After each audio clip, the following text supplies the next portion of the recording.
Tetapi di sini saya juga tidak membawa ayat-ayat Al-Quran karena dia menjawabnya dengan asumsi. Jadi lebih baik saya di sini membawakan Bible dia sendiri.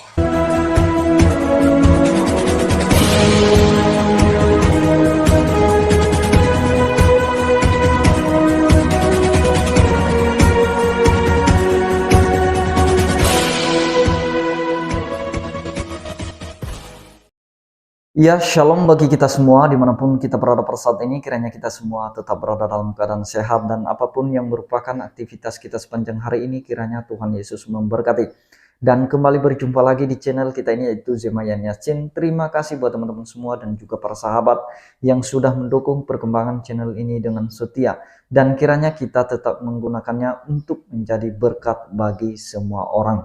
Nah teman-teman, pada video kali ini saya membahas seorang ustadz yang muda, yang mungkin dia ini baru-baru belajar agama ya. Dia baru mengetahui beberapa ayat tentang Alkitab.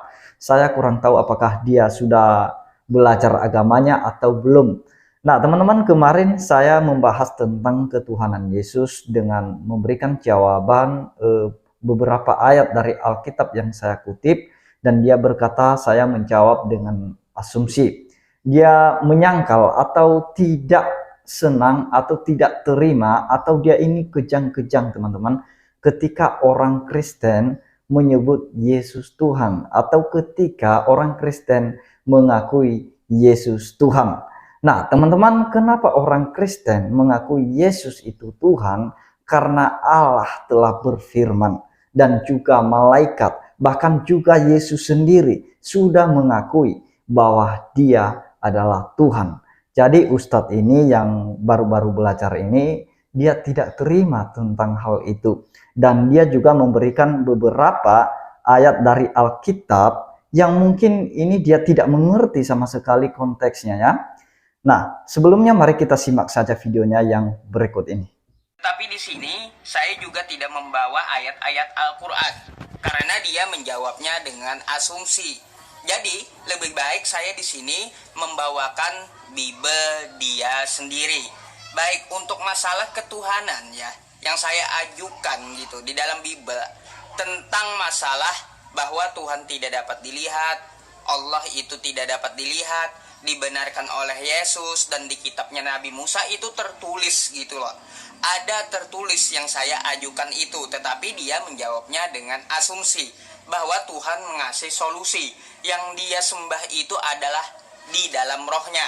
Di dalam Kejadian 6 nomor 3, di situ semua manusia adalah dari roh Allah gitu.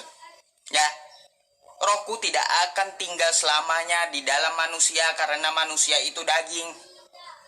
Dia hanya hidup selama 120 tahun saja.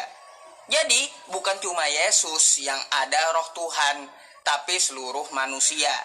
Kalau Anda menyangkali, oh kami menyembah Yesus di dalam rohnya, berarti Anda juga harus menyembah seluruh manusia. Karena roh Tuhan ada di seluruh manusia. Ya, itu Bible Anda sendiri. Banyak lagi di Bible Anda itu. Contoh di Hosea 11 nomor 9. Aku tidak akan melaksanakan murkaku yang bernyala-nyala itu. Tidak akan membinasakan Efraim kembali. Sebab aku ini Allah dan bukan manusia yang kudus di tengah-tengahmu.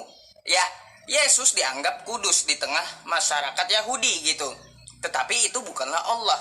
Karena sesuai dengan ayat Hosea 11. Nah, jadi itu kekeliruan teman-teman, ngawur sekali. Mungkin dia baru belajar ya.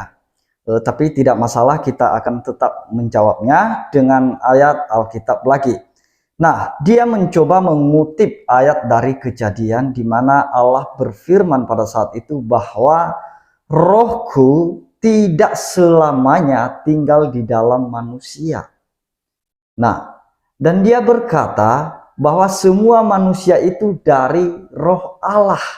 Nah teman-teman, ini satu hal yang dia tidak mengerti tentang manusia. Manusia saja dia tidak paham.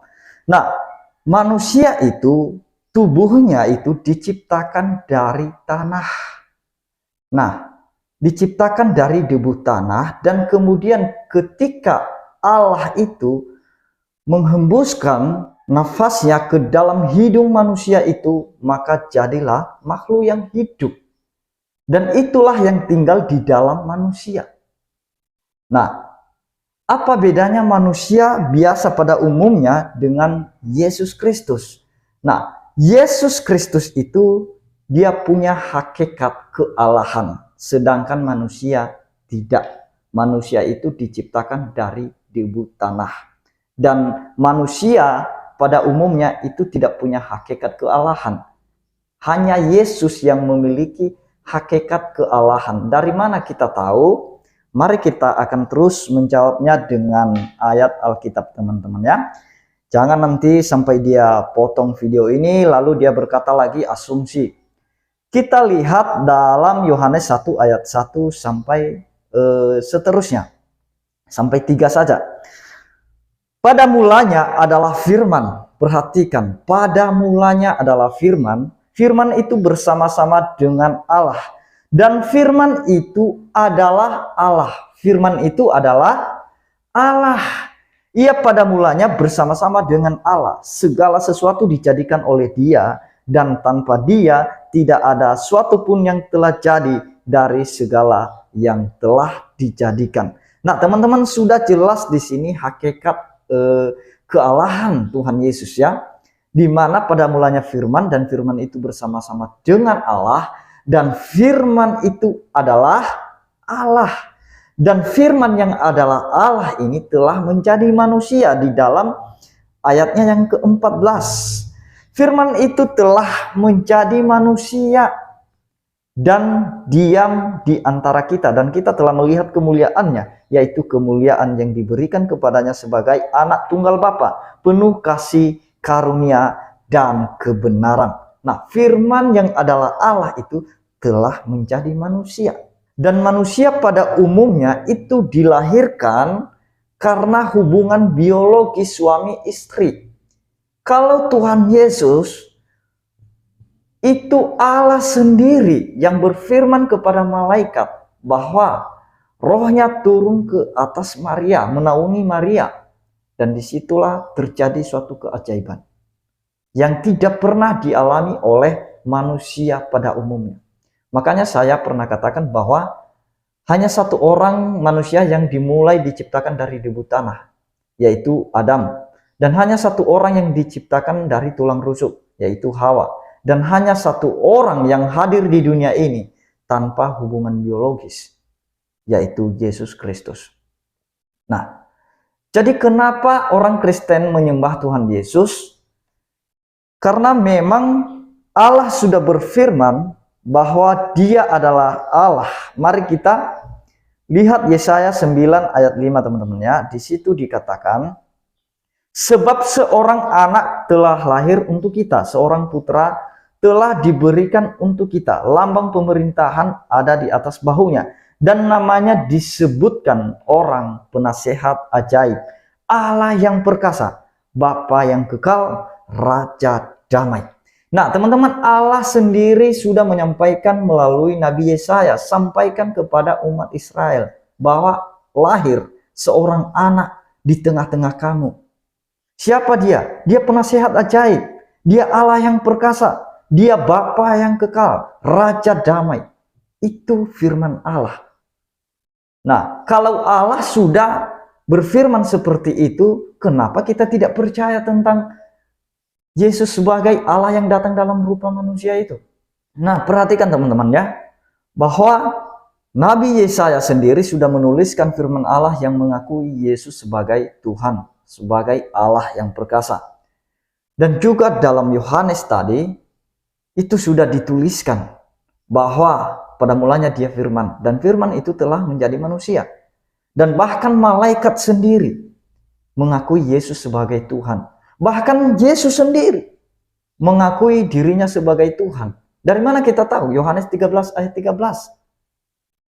Dia berkata kepada pengikut-pengikutnya, murid-muridnya, benar katamu, tepat katamu, karena aku guru dan Tuhanmu. Nah, banyak alasan mereka mengatakan bahwa arti Tuhan di situ sebenarnya salah terjemahan. Sebenarnya terjemahannya adalah Tuhan.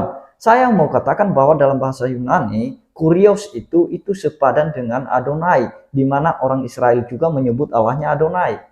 Dan itulah yang disebutkan kepada Yesus pada saat itu, kurios atau Adonai. Nah, bisa bermakna Tuhan, bisa bermakna Tuhan. Nah, tergantung sosok siapa yang kita bicarakan. Kalau kita membicarakan Allah, maka maknanya adalah Tuhan. Nah, Yesus sendiri mengakui dirinya sebagai Tuhan. Nah, dan kemudian dia mengutip beberapa ayat, teman-teman ya. Dia berkata bahwa, bukankah firman Tuhan itu sudah mengatakan bahwa Allah itu bukan manusia? Dan Allah itu tidak pernah dilihat. Nah, jadi teman-teman, apa yang saya sampaikan bahwa hakikat kealahan Yesus Kristus itu dalam bentuk roh itu memang tidak bisa dilihat. Dan kenapa Allah bisa tampil dalam bentuk apapun untuk memperlihatkan dirinya kepada umat pilihannya. Contoh seperti Israel melihat Allah dalam bentuk tiang awan dan tiang api. Dan juga dia memperlihatkan dirinya kepada Musa dalam bentuk api. Dan juga kepada Abraham dalam bentuk manusia. Perhatikan teman-teman, dalam Yohanes 1 ayat 18 berkata begini. Tidak seorang pun yang pernah melihat Allah. Tetapi, nah ada tetapinya. Tetapi anak tunggal Allah yang ada di pangkuan Bapa, dialah yang menyatakannya.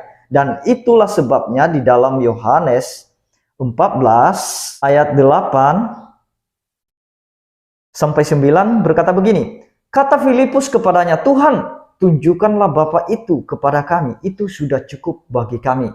Jadi Filipus di sini dia minta kepada Yesus, tunjukkan Bapa yang tidak kelihatan itu. Nah, jadi Yesus berkata di ayat yang ke-9, kata Yesus kepadanya, telah sekian lama aku bersama-sama kamu, Filipus. Namun engkau tidak mengenal aku. Barang siapa telah melihat aku, ia telah melihat Bapa. Bagaimana engkau berkata, tunjukkanlah Bapa itu kepada kami. Nah, jadi Bapa itu sudah dilihat dalam Yesus Kristus. Karena dia adalah firman, dan firman itu bersama-sama dengan Allah. Dan firman itu adalah Allah, dan itu telah menjadi manusia. Apalagi yang kurang jelas. Jadi perlu kita mengajarin mereka tentang hal ini, teman-teman. Karena memang ngaur kekeliruan mereka memahami Alkitab itu cukup luar biasa. Nah, mereka tidak paham. Nah, jadi apa kata Yesus di sini? Barang siapa melihat aku, dia sudah melihat Bapa. Nah, kok Yesus dikatakan sebagai Bapa? Ya sesuai dengan ayat Yesaya tadi. 9 ayat 5. Anak telah lahir. Anak telah datang. Dia adalah Bapa yang kekal, Allah perkasa, Raja damai. Nah, jadi jangan tanya lagi kenapa orang Kristen mengakui Yesus itu sebagai Tuhan. Karena Allah sendiri sudah mengatakannya. Nabi Yesaya sudah mengatakannya. Bahkan Yohanes sudah menuliskannya. Dan juga Yesus sendiri sudah mengatakannya. Bahkan malaikat sendiri sudah mengakuinya. Bahwa Yesus itu Tuhan. Dalam Lukas 2 ayat 11 sampai 12. Nah, malaikat di sana sudah mengakui bahwa Yesus itu Tuhan dan juru selamat. Nah, itu yang diteruskan oleh Rasul Paulus. Makanya Rasul Paulus itu dasar pengajarannya itu ya dari perkataan Yesus. Mari kita lihat Filipi 2 ayat 6. Kita mulai dari ayat 6 ya sampai seterusnya. Supaya Ustadz yang masih muda ini, yang masih baru-baru belajar ini, kita bisa memberikan pemahaman yang benar terhadap dia. Sekalipun dia menyangkal dengan alasan bagaimanapun, ya silakan saja. Ya kenapa dia menyangkal? Karena memang itu bukan keyakinannya. Nah, kita lihat Filipi 2 ayat 6. Begini firman Tuhan. Yang walaupun dalam rupa Allah tidak menganggap kesetaraan dengan Allah itu sebagai milik yang harus dipertahankan. Melainkan telah mengosongkan dirinya sendiri dan mengambil rupa seorang hamba dan menjadi sama dengan manusia. Dan dalam keadaannya sebagai manusia, ia telah merendahkan dirinya dan taat sampai mati, bahkan sampai mati di kayu salib. Itulah sebabnya Allah sangat meninggikan dia dan mengaruniakan kepadanya nama di atas segala nama, supaya dalam nama Yesus bertekuk lutut segala yang ada di langit dan yang ada di atas bumi dan yang ada di bawah bumi, dan segala lidah mengaku Yesus Kristus adalah Tuhan bagi kemuliaan Allah Bapa. Kristus adalah Tuhan. Jadi itu yang diteruskan oleh Rasul Paulus. Kenapa Paulus mengaku Yesus sebagai Tuhan? Karena firman Allah dari perjanjian lama sudah berfirman, Allah sudah menubuatkan. Nah, dan malaikat juga sudah mengatakannya. Bahkan Yesus sendiri sudah mengatakannya. Dan itulah yang merupakan dasar ajaran Paulus yang diteruskan kepada semua orang. Tentang Yesus sebagai Tuhan dan Juru Selamat. Jadi paham di sini ya. Kalau dia tidak mengerti, kalau dia tidak paham tentang ayat-ayat yang saya bacakan, berarti masalahnya bukan di kitab sucinya. Yang bermasalah itu otaknya si Yusuf PI ini. Nah, jadi makanya dipakai otak itu dengan membaca secara keseluruhan. Jangan ngutip ayat lalu disimpulkan sendiri. Nah, oh Allah itu tidak pernah dilihat katanya. Dan Allah itu bukan manusia, kata ayat ini. Ya, ngutip satu ayat aja lalu disimpulkan. Nah, makanya yang bermasalah nanti, yang error nanti, ya otaknya. Nah, jadi itu yang mau saya sampaikan teman-teman. Kiranya Tuhan Yesus memberkati kita semua. Shalom.